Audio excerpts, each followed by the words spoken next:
एक समय की बात है, एक छोटे से शहर में रोहिणी नाम की एक लड़की रहती थी, जिसकी शादी को 7 साल हो चुके थे, पर अब भी उनका कोई बच्चा नहीं हुआ था, जिससे वो काफी परेशान थी।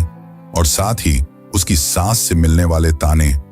दरअसल रोहिणी की शादी के कुछ ही महीनों बाद उसके पति की नौकरी चली गई और साथ ही उसके ससुर भी ज्यादातर समय बीमार रहने लगे। और रोहिणी की सास को लगता था कि जब से यह लड़की हमारे घर आई है, तब से सब अशुभ हो रहा है। अपने सास से मिलने वाले रोजाना तानों और संतानहीनता से रोहिणी काफी परेशान थी और ज्यादातर समय दुखी रहती थी। तभी एक दिन अचानक उनके घर एक साधु आए। उन्होंने रोहिणी को सुझाव दिया कि एक बार वो माता रानी के दर्शन जरूर करे। शुरू में तो रोहिणी ने पैसों की कमी की वजह से इस बात पर ध्यान नहीं दिया, पर एक दिन रात को कुछ ऐसा हुआ कि रोहिणी ने मन बना लिया कि अब वह माता के दर्शन जरूर करेगी। जिसके बाद उसने अपनी शादी की कंगन को गिरवी रख पैसे जुटाए और अपने पति के साथ माता रानी के दर्शन को चल पड़ी। माता के दर्शन के बाद कुछ ऐसा हुआ जिसने रोहिणी की जिंदगी बदल दी।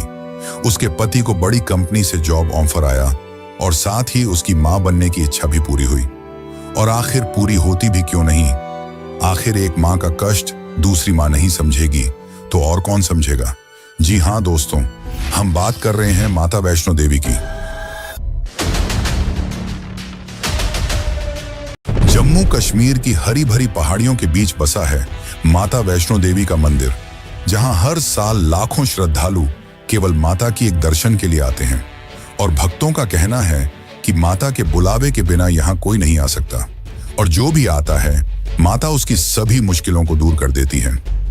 भक्तों का कहना है कि मैं यहां नहीं आया, मुझे माता ने बुलाया है।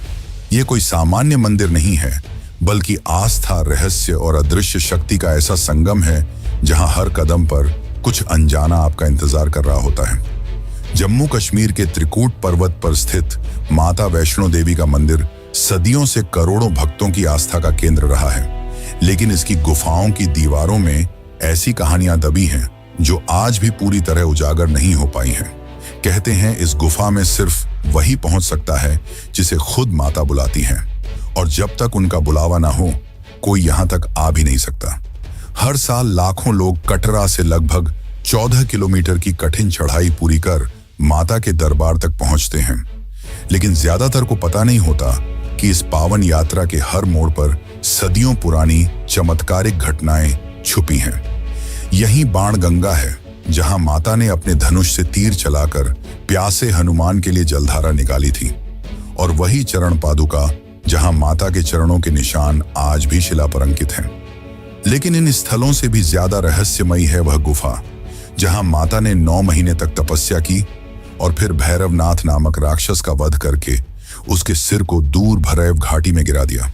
कहते हैं माता ने मरते समय भैरव को मोक्ष देकर यह वरदान भी दिया कि जब तक कोई भक्त भैरवनाथ के मंदिर तक न जाए, उसकी यात्रा अधूरी मानी जाएगी। शायद इसलिए आज भी हर भक्त माता के दर्शन के बाद भैरव घाटी तक अवश्य जाता है। और साथ ही यह कहा जाता है कि इस गुफा में आज भी माता अदृश्य रूप में विराजमान है। कलयुग में भगवान विष्णु के कल की अवतार की प्रतीक्षा कर रही हैं, लेकिन यह तो बस शुरुआत है। इस गुफा के भीतर ऐसे रहस्य छुपे हैं जो आज तक कोई वैज्ञानिक भी नहीं सुलझा पाया। यहाँ की तीनों पिंडियाओं, महाकाली, महालक्ष्मी और महासरस्वती, किसी मानव द्वारा नहीं बनाई गई, बल्कि स्वयंभू हैं, यानी स्वयं धरती से प्रकट हुई। इन पिंडियों के पास बहती दिव्य जलधारा सदियों से कभी नहीं सूखती, चाहे मौसम कैसा भी हो। गुफा के भीतर छिपे 2 गुप्त द्वार आज भी बंद हैं, जिनके बारे में कहा जाता है कि माता ने भैरव से बचने के लिए इन्हीं से होकर मार्ग बदला था। और यहीं कहीं अदृश्य आकाश मार्ग भी है जो सामान्य आंखों से दिखाई नहीं देता। कहा जाता है कि यह मार्ग केवल दिव्य आत्माओं को ही नजर आता है। यह सब बातें सुनने में किसी दंतकथा जैसी लगती हैं, लेकिन इन्हें लेकर यहाँ के लाखों भक्तों का अटूट विश्वास आज भी कायम है। यही वजह है कि वैष्णो देवी की यह यात्रा सिर्फ एक धार्मिक यात्रा नहीं, बल्कि एक रहस्यमयी आध्यात्मिक अनुभव भी है। तो चलिए आज हम आपको इस अद्भुत सफर पर ले चलते हैं, और अंत में हम यह भी जानेंगे कि आप कैसे यहाँ जा सकते हैं और माता रानी के दर्शन कर सकते हैं। तो चलिए चलते इस आध्यात्मिक यात्रा पर। लेकिन उससे पहले अगर आपको वीडियो अच्छी लग रही है तो लाइक करके कमेंट में जय माता दी जरूर लिखें। त्रेता युग, जब धर्म की जड़ें डगमगाने लगी थीं, जब अधर्म की शक्तियां चारों दिशाओं से पृथ्वी को निगलने के लिए बढ़ चली थीं, उस समय धरती माता पीड़ा से व्याकुल होकर त्रिमूर्ति ब्रह्मा, विष्णु और महेश के समक्ष पहुंची। उन्होंने करुणा से कांपते स्वर में कहा, हे देवताओं, अधर्म का अंधकार मेरे आंचल में फैल गया है, कृपा कर कोई उपाय कीजिए। त्रिदेवों ने विचार किया, किंतु इस बार समाधान उनके नहीं, उनकी शक्तियों के हाथों में था। तभी ब्रह्मा की पत्नी सरस्वती, विष्णु की पत्नी लक्ष्मी और शिव की अर्धांगिनी काली, तीनों दिव्य देवियां एक साथ प्रकट हुईं और फिर तीनों देवियों ने अपनी आध्यात्मिक ऊर्जाओं को एकत्र कर एक दिव्य यज्ञ किया। उस यज्ञ से एक प्रचंड तेज पुंज निकला, इतना दीप्तमान कि उसकी आभा से दिशाएं झिलमिला उठीं। उसी तेज पुंज से एक दिव्य कन्या प्रकट हुई, एक अलौकिक सौंदर्य और असाधारण तेज से चमकती। यही थी वैष्णवी। देवियों ने उस बालिका को आशीर्वाद देकर कहा, तुम्हारा जन्म पृथ्वी पर रत्नाकर सागर नामक परम भक्त दंपत्ति के घर होगा। तुम्हारा उद्देश्य होगा धर्म की स्थापना, पीड़ितों की रक्षा और मानवता को मोक्ष का मार्ग दिखाना। कुछ समय पश्चात दक्षिण भारत के रत्नाकर सागर के घर एक दिव्य ज्योति समान कन्या का जन्म हुआ, माता वैष्णवी। जन्म के क्षण से ही उनका व्यक्तित्व असाधारण था। वैष्णवी बचपन से ही अन्य बच्चों से भिन्न थीं। जहां अन्य बालिकाएं खेलों में मग्न रहती, वहीं वैष्णवी शांत वन प्रांतरों में ध्यान मग्न बैठ जाती। वे छोटी आयु में ही वेदों और शास्त्रों का ज्ञान समझने लगी। उन्होंने सांसारिक जीवन की चकाचौंध को कभी महत्व नहीं दिया। उनका मन केवल भक्ति, ध्यान और सेवा में रमा रहता था। वे कई बार ऊंचे पर्वतों पर जाकर एकांत में बैठ जाती और तपस्या करती। उनके भीतर इतनी प्रबल आत्मिक ऊर्जा थी कि वन के हिंसक पशु भी उनके समीप आकर शांत हो जाते। यह दृश्य देखकर गांव वाले उन्हें देवी कन्या कहकर पुकारने लगे। जैसे जैसे वैष्णवी बड़ी हुईं, उनका तप और साधना और भी गहरा होता गया। वे भोजन बहुत कम लेती, अधिकतर समय मौन व्रत रखती और ध्यान में लीन रहती। 9 वर्ष की आयु में उन्हें झात हुआ कि भगवान विष्णु श्री राम के रूप में पृथ्वी पर अवतरित हो चुके हैं। उस क्षण उन्होंने मन ही मन एक संकल्प लिया, मैं इस जन्म में किसी भी अन्य पुरुष से विवाह नहीं करूंगी। यदि विवाह करना है तो केवल भगवान श्री राम से ही। इसी संकल्प ने उनके जीवन की दिशा बदल दी। वे दिन रात भगवान राम का ध्यान करती रहीं। उनका मन सांसारिक मोह से और भी दूर होता गया। कुछ समय बाद जब सीता हरण के पश्चात भगवान राम दक्षिण से उत्तर की ओर जा रहे थे और रामेश्वरम पहुंचे, तब उनकी भेंट वैष्णवी से हुई। वैष्णवी ने उनके चरणों में गिरकर कहा, प्रभु, मैं आपको अपना पति रूप में प्राप्त करना चाहती हूं। भगवान राम ने करुणा से मुस्कुराते हुए कहा, वैष्णवी, इस जन्म में मैंने एक पत्नी व्रत लिया है और मैं केवल सीता के प्रति समर्पित हूं, परंतु तुम्हारी भक्ति और प्रेम से मैं प्रसन्न हूं। मैं तुम्हें यह आशीर्वाद देता हूं, कलयुग में जब मैं विष्णु का अंतिम अवतार लेकर पृथ्वी पर आऊंगा, तब तुमसे मिलन करूंगा। भगवान राम ने जाते जाते हनुमान जी को भी आदेश दिया कि वे कलयुग तक माता की सेवा और रक्षा करेंगे। इस प्रकार वैष्णवी ने सांसारिक जीवन को त्याग दिया और उत्तर दिशा की ओर निकल पड़ी। उन्होंने जंगलों, नदियों और पर्वतों को पार करते हुए त्रिकूट पर्वत की तलहटी में अपना आश्रम बनाया और ध्यान में लीन हो गई।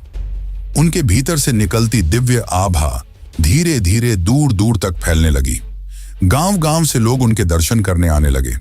किसी को संतान की प्राप्ति हुई, किसी का असाध्य रोग मिट गया और किसी को जीवन में नई दिशा मिल गई। लोग कहने लगे, यह कोई साधारण कन्या नहीं, शक्ति का स्वरूप है। इसी क्षण से वे माता वैष्णो देवी कहलाने लगी। त्रिकूट पर्वत की तलहटी में बसा एक छोटा सा गांव हंसली। यहीं रहते थे श्रीधर, एक गरीब ब्राह्मण। उनका जीवन श्रद्धा से भरा हुआ था। रोज वे अपने कच्चे से झोपड़े में भगवान की पूजा करते, गांव के बच्चों को संस्कृत पढ़ाते और जो कुछ भी थोड़ा बहुत अनाज मिलता उसी से गुजारा कर लेते। परंतु एक चीज की कमी उन्हें हमेशा सालती थी, संतान की। हर रोज वे अपने इष्ट देव से यही प्रार्थना करते कि उन्हें एक संतान का सुख मिल जाए। एक दिन उन्होंने मन में ठान लिया कि वे गांव भर के लोगों के लिए भंडारा करेंगे। आसपास के गांवों के साधु संतों को भी आमंत्रण भेज दिया, पर जब दिन निकट आया तो उनके पास पर्याप्त अन्न नहीं था। यह चिंता उन्हें भीतर से तोड़ने लगी। भंडारे वाले दिन जैसे ही दोपहर हुई, साधु संत, गांव वाले सब आने लगे। श्रीधर मन ही मन रो रहे थे। तभी एक चमत्कार हुआ। भीड़ में एक नन्ही कन्या आई, लगभग 9-10 वर्ष की। उसके चेहरे पर अद्भुत तेज था, आंखों में करुणा और होठों पर हल्की मुस्कान। वह शांतिपूर्वक रसोई में चली गई और देखते ही देखते जैसे कोई अदृश्य शक्ति उसके हाथों को चला रही हो, वह सबके लिए स्वादिष्ट भोजन परोसने लगी। चावल, दाल, सब्जी, हलवा, जो किसी ने मांगा वही वहां उपस्थित हो गया। भंडारे के बाद वह कन्या अचानक भीड़ में से अदृश्य हो गई। उसी रात वह श्रीधर के स्वप्न में आई और बोली, मैं वही वैष्णवी हूं, त्रिकूट पर्वत की गुफाओं में निवास करती हूं। तुम मेरे इस स्थान की खोज करो। अगली सुबह श्रीधर गुफाओं की खोज में निकले और अंततः त्रिकूट पर्वत की उस पवित्र गुफा तक पहुंचे जहां आज माता वैष्णो देवी का भवन स्थित है। पर उसी समय एक और कथा आकार ले रही थी, जो इस पूरी गाथा को नया मोड़ देने वाली थी। भंडारे में शामिल साधु गोरखनाथ भी आए थे, उनके साथ उनका शिष्य भैरवनाथ भी। भैरव एक बलवान, अहंकारी और सिद्धियों के लोभी युवक थे। जब उन्होंने उस कन्या वैष्णवी को देखा तो उनके मन में मोह और अहंकार जाग उठा। उन्होंने सोचा, यह कोई साधारण कन्या नहीं, देवी स्वरूप है। यदि मैं इसे वश में कर लूं तो मुझे अद्भुत सिद्धियां प्राप्त हो सकती हैं। उन्होंने भोजन में मांस की मांग की और जब वैष्णवी ने नम्रता से कहा कि यह पवित्र ब्राह्मण का भंडारा है जहां केवल सात्विक भोजन मिलेगा, तो उनका अहंकार भड़क उठा। भोजन समाप्त होते ही भैरवनाथ ने उसका पीछा करना शुरू कर दिया। वैष्णवी ने अनेक बार उन्हें समझाया कि वे सन्यासिनी हैं, पर वे नहीं माने। जब भैरव की मर्यादा टूटी तो वैष्णवी ने वायु रूप धारण किया और त्रिकूट पर्वत की ओर उड़ चली। भैरव भी अपनी सिद्धियों के बल पर उनके पीछे भागने लगे। यह पीछा घाटियों, झरनों और पहाड़ियों को पार करता हुआ कटरा से त्रिकूट की ओर बढ़ा। रास्ते में जब उनके भक्त हनुमान जी को प्यास लगी तो वैष्णवी ने अपने धनुष से एक बाण चलाया। जिस स्थान पर वह बाण गिरा वहीं से जलधारा फूट पड़ी। यही आज की बाणगंगा है। आज भी कहा जाता है कि इस जल में स्नान करने से सारे पाप धुल जाते हैं और आत्मा शुद्ध हो जाती है। बाणगंगा पार करने के बाद वैष्णवी त्रिकूट की तलहटी पर स्थित एक संकरी गुफा में पहुंची। इस गुफा को आज अधिकुमारी गुफा कहा जाता है। इसका अर्थ है आधी कन्या। माता ने यहाँ 9 महीने तक ध्यान और तपस्या की। यह गुफा इतनी संकरी है कि भक्तों को आज भी अंदर से निकलने के लिए अपने शरीर को मोड़ना पड़ता है। माना जाता है कि इस गुफा से सुरक्षित निकलने वाले भक्तों के जीवन के सभी संकट समाप्त हो जाते हैं। 9 महीने बाद माता अधिकुमारी गुफा से निकलकर महागुफा की ओर चली गई, पर भैरवनाथ अब भी पीछा करता हुआ पहुंच गया। जैसे ही वह गुफा के द्वार पर पहुंचा, माता ने अपने दिव्य रूप को प्रकट किया। उनके नेत्र अग्नि समान लाल हो उठे, मुख से तेजस्वी ज्वाला निकलने लगी और देखते ही देखते वे महाकाली के स्वरूप में प्रकट हो गईं। उन्होंने अपने त्रिशूल से भैरवनाथ का सिर धड़ से अलग कर दिया। उसका सिर गुफा से दूर जाकर एक घाटी में गिरा। आज वही स्थान भैरव घाटी कहलाता है। मृत्यु के अंतिम क्षणों में भैरव को अपने अहंकार पर पछतावा हुआ। उसकी आंखों से आंसू बह निकले। उसने माता से क्षमा मांगी और कहा, हे मां, मैंने आपको परखने में भूल की, मुझे मोक्ष दीजिए। माता के करुणामयी हृदय ने उसकी प्रार्थना स्वीकार कर ली। उन्होंने कहा, भैरव, तुमने मुझे पाने की जिद में मेरा विरोध किया, पर तुम्हारा उद्देश्य केवल सिद्धि नहीं, मोक्ष की खोज भी था। मैं तुम्हें मोक्ष प्रदान करती हूं और यह वरदान देती हूं कि जब तक कोई भक्त मेरे दर्शन के बाद तुम्हारे मंदिर में माथा नहीं टेकेगा, उसकी यात्रा अधूरी मानी जाएगी। इसी कारण आज भी माता के भवन से दर्शन के बाद भक्त लगभग 3 किलोमीटर की ऊंचाई चढ़कर भैरव घाटी स्थित भैरवनाथ मंदिर तक अवश्य जाते हैं। यह यात्रा केवल परंपरा नहीं, माता के आदेश और करुणा का प्रतीक है, जो याद दिलाती है कि अहंकार हमें भटका सकता है, पर सच्चे पश्चाताप से मुक्ति भी मिल सकती है। त्रिकूट पर्वत की ऊंचाइयों पर बसी वह पवित्र गुफा, जहां पहुंचते ही हर भक्त का मन एक अनजानी शांति से भर उठता है। कहते हैं कि यहीं उस स्थान पर माता वैष्णो देवी ने अपना लौकिक शरीर त्याग कर दिव्य रूप धारण किया था और उसी क्षण उनकी अद्भुत शक्ति 3 प्राकृतिक स्वयंभू पिंडियों के रूप में इस गुफा में प्रकट हुई। ये पिंडियां किसी मानव हाथ से तराशी नहीं गईं, बल्कि स्वयं धरती की गोद से उभरी थीं। यही कारण है कि इन्हें स्वयंभू कहा जाता है। गुफा के भीतर प्रवेश करते ही सबसे पहले बाईं ओर महाकाली की पिंडी दिखाई देती है। काली रंग की, गहनतम अंधकार जैसी।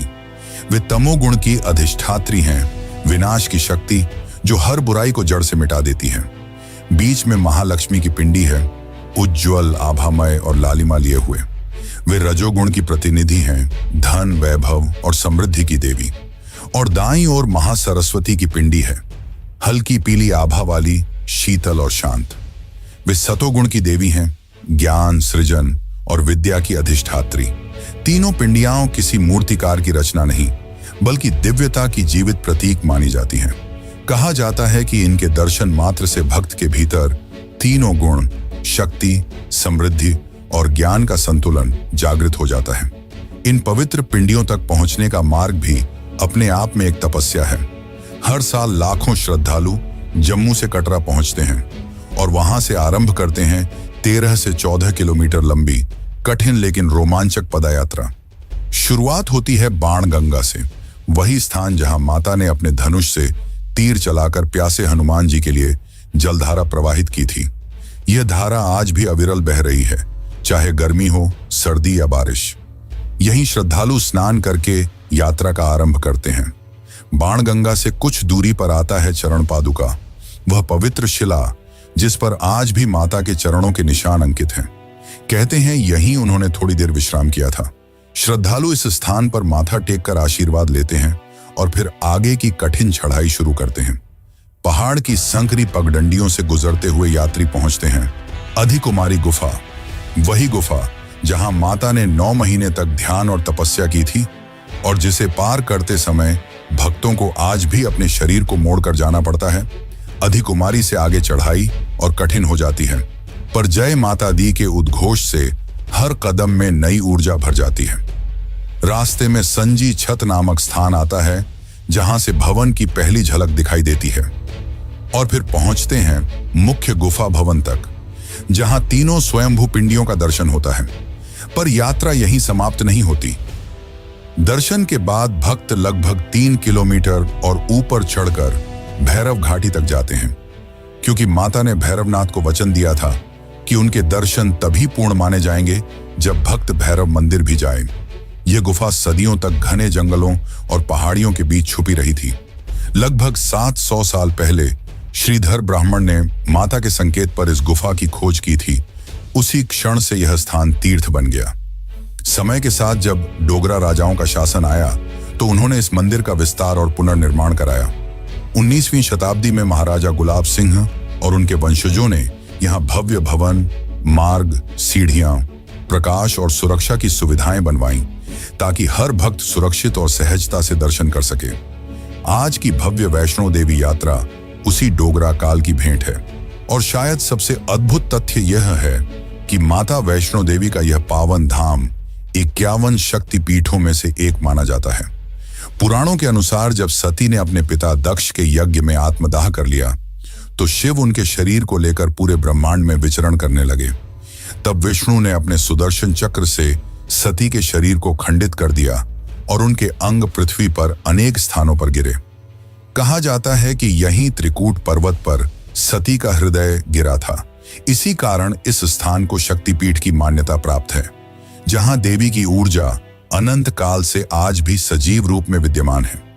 यही वजह है कि जब कोई भक्त इस गुफा में तीनों पिंडियों के दर्शन करता है तो उसे ऐसा लगता है जैसे वह स्वयं साक्षात त्रिदेवी, महाकाली, महालक्ष्मी और महासरस्वती के सम्मुख खड़ा हो।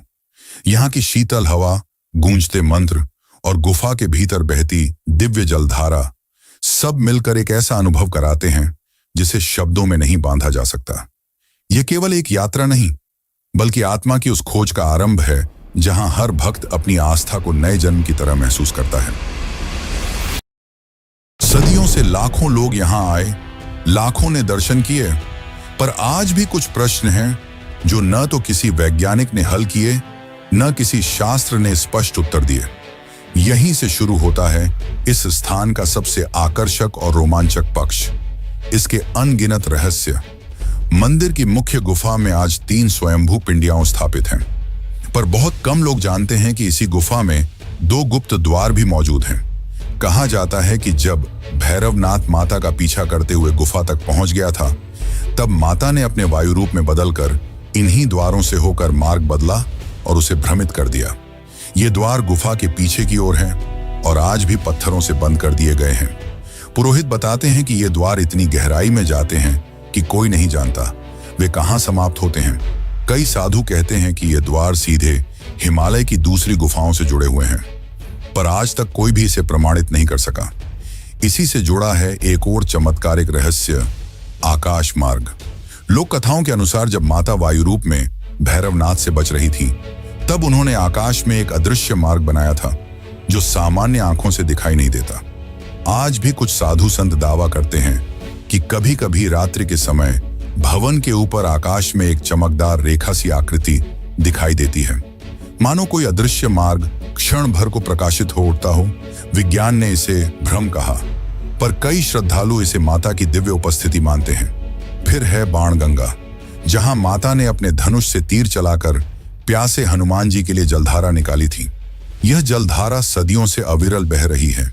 गर्मियों की भीषण धूप, सर्दियों की बर्फबारी और मानसून की प्रचंड वर्षा, कुछ भी इस धारा को रोक नहीं पाता। यहां तक कि गुफा के भीतर भी एक शीतल जलधारा लगातार बहती रहती है जो कभी नहीं सूखती। वैज्ञानिकों ने कई बार इस जल के स्रोत को खोजने का प्रयास किया, पर कोई भी यह नहीं बता सका कि यह जल किस पर्वतीय मार्ग से आता है। यही कारण है कि भक्त इसे किसी भूगर्भीय प्रक्रिया नहीं, बल्कि माता की कृपा मानते हैं। इसी यात्रा मार्ग पर एक और अद्भुत स्थान है, चांदनी गुफा। ये एक छोटी सी प्राकृतिक गुफा है, जहां रात होते ही बिना किसी दीपक या विद्युत प्रकाश के भीतर एक हल्की चांदनी जैसी रोशनी फैल जाती है। गुफा की ओर जाते हुए मार्ग पर नवग्रह मंदिर भी आता है। कहा जाता है कि इस स्थान पर 9 ग्रहों की शक्तियों को शांत करने के लिए विशेष मंत्रों का उच्चारण किया जाता है। अनेक श्रद्धालु पहले नवग्रह मंदिर में पूजन करके आगे बढ़ते हैं ताकि उनकी यात्रा में कोई बाधा ना आए। इसके कुछ दूरी बाद एक और स्थान आता है, सती माता गुफा। मान्यता है कि जब भगवान शिव सती के शरीर को लेकर ब्रह्मांड में विचरण कर रहे थे और विष्णु ने अपने सुदर्शन चक्र से उनके अंग पृथ्वी पर गिराए, तब सती का हृदय यहीं त्रिकूट पर्वत पर गिरा था। इसीलिए इस स्थान को 51 शक्ति पीठों में गिना जाता है। इतिहासकारों और भूवैज्ञानिकों ने भी इस धाम पर कई अध्ययन किए। उन्होंने पिंडियों का परीक्षण किया, गुफा की चट्टानों की आयु मापी, जलधाराओं के स्रोत खोजने की कोशिश की, पर कोई निर्णायक उत्तर आज तक नहीं मिला। न तो कोई बता पाया कि ये तीनों पिंडियां एक ही चट्टान से किस प्रकार स्वतः उभरी, न ही यह कि इन जलधाराओं का स्रोत आखिर कहां है। यही अनुत्तरित प्रश्न इस धाम को और भी रहस्यमयी बना देते हैं। यही कारण है कि माता वैष्णो देवी की यात्रा सिर्फ एक धार्मिक अनुभव नहीं मानी जाती। तो चलिए अब हम जानते हैं कि आप कैसे यहां जा सकते हैं। हर साल लाखों लोग जब माता वैष्णो देवी का बुलावा पाते हैं, तो उनकी यात्रा शुरू होती है जम्मू जिले के एक छोटे से कस्बे कटरा से। यहीं से आरंभ होती है वह 13 से 14 किलोमीटर लंबी, रोमांचक और भावनाओं से भरी चढ़ाई, जिसे श्रद्धालु मां के दरबार की चढ़ाई कहते हैं। कटरा से निकलते ही पहला पड़ाव आता है बाणगंगा। यहाँ श्रद्धालु स्नान करके अपने मन और शरीर को शुद्ध करते हैं, क्योंकि माना जाता है कि इस जल में स्नान कर लेने से सारी नकारात्मक ऊर्जा पीछे छूट जाती है। बाणगंगा से लगभग 2.5 किलोमीटर ऊपर है चरण पादुका। यहाँ एक विशाल शिला पर माता के चरणों के निशान आज भी अंकित हैं। भक्त यहाँ माथा टेक कर आशीर्वाद लेते हैं और आगे की चढ़ाई शुरू करते हैं। इसके बाद रास्ता और कठिन होने लगता है, पर हर कदम पर गूंजता उद्घोष जय माता दी थकान को मिटा देता है। चरण पादुका से लगभग 6 किलोमीटर आगे है अधिकुमारी गुफा, वही संकरी गुफा जहां माता ने 9 महीने तक ध्यान और तपस्या की थी। आज भी भक्त इस गुफा के अंदर से होकर निकलते हैं और मान्यता है कि जो भी भक्त यहाँ से सफलतापूर्वक गुजर जाता है उसकी सभी मनोकामनाएं पूर्ण होती हैं। अंततः पहुंचते हैं मुख्य धाम भवन तक। त्रिकूट पर्वत की गोद में बसी वह दिव्य गुफा जहां माता आज भी 3 स्वयंभू पिंडियों महाकाली, महालक्ष्मी और महासरस्वती के रूप में विराजमान है। भवन के अंदर प्रवेश से पहले सुरक्षा जांच होती है और हर भक्त को यात्रा स्लिप और RFID यंत्र पहनना अनिवार्य होता है। यह आधुनिक व्यवस्था हर श्रद्धालु की लोकेशन और समय को ट्रैक करती है, जिससे भीड़ भाड़ में भी सुरक्षा बनी रहती है। आज की यात्रा अब केवल पैदल ही नहीं होती। जो लोग पूरी दूरी चल नहीं सकते उनके लिए कई विकल्प उपलब्ध हैं, जैसे घोड़े और खच्चर की सवारी, पालकी, बैटरी कारें, रोपवे और यहाँ तक कि कटरा से संजी छत तक हेलीकॉप्टर सेवा भी। हेलीकॉप्टर मात्र कुछ ही मिनटों में ऊंचाई पार कर देता है, जिससे बुजुर्ग और अस्वस्थ श्रद्धालु भी आसानी से भवन तक पहुंच सकते हैं। भवन से लगभग 3 किलोमीटर ऊपर स्थित भैरव घाटी तक पहुंचने के लिए श्रद्धालु या तो पैदल चढ़ते हैं या नए बने रोपवे से कुछ ही मिनटों में ऊपर पहुंच जाते हैं। मां वैष्णो देवी का दरबार केवल एक धार्मिक स्थल नहीं, बल्कि पर्वों और उत्सवों का भी केंद्र है। नवरात्र के 9 दिनों में यहाँ पूरे पर्वत को रोशनी से सजाया जाता है, भव्य झांकियां निकाली जाती हैं और दिन रात भजन कीर्तन चलता रहता है। रामनवमी, दीपावली और महाशिवरात्रि के अवसर पर भी यहाँ विशेष पूजन, रात्रि जागरण और मंत्रोच्चार के आयोजन होते हैं, जिनमें देश विदेश से लाखों श्रद्धालु सम्मिलित होते हैं। जब कोई श्रद्धालु माता वैष्णो देवी की कठिन चढ़ाई पूरी कर गुफा में तीनों पिंडियों के दर्शन करता है, तो वह केवल एक मंदिर नहीं देखता, वह एक अदृश्य शक्ति को महसूस करता है जो उसके मन, शरीर और आत्मा को छू जाती है। यहाँ आने वाला हर यात्री अपने भीतर एक नया विश्वास लेकर लौटता है कि चाहे जीवन में कितनी भी अंधकार हो, एक दिव्य ज्योति हमेशा उसका मार्ग आलोकित करती रहेगी। यही ज्योति है माता वैष्णो देवी की करुणा, जो हर युग, हर काल में अपने भक्तों की रक्षा करती आ रही है और करती रहेंगी। जय माता दी।